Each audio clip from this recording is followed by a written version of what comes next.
slime yapacağız ve bunun için malzeme almayı slime yapıyoruz demiştik. Bu slime için şimdi malzeme almaya gideceğiz. Evet arkadaşlar eve geldik. Şimdi malzemelerimizi hazırlayıp slime videomuzu çekeceğiz.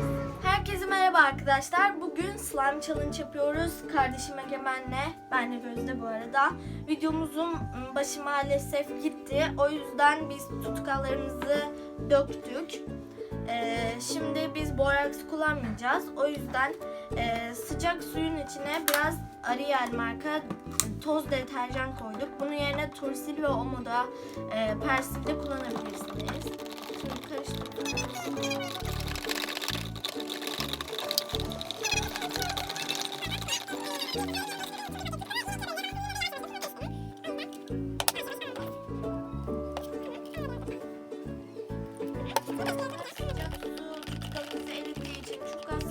Koyduktan sonra bir 5-10 dakika beklemeye karar verdik.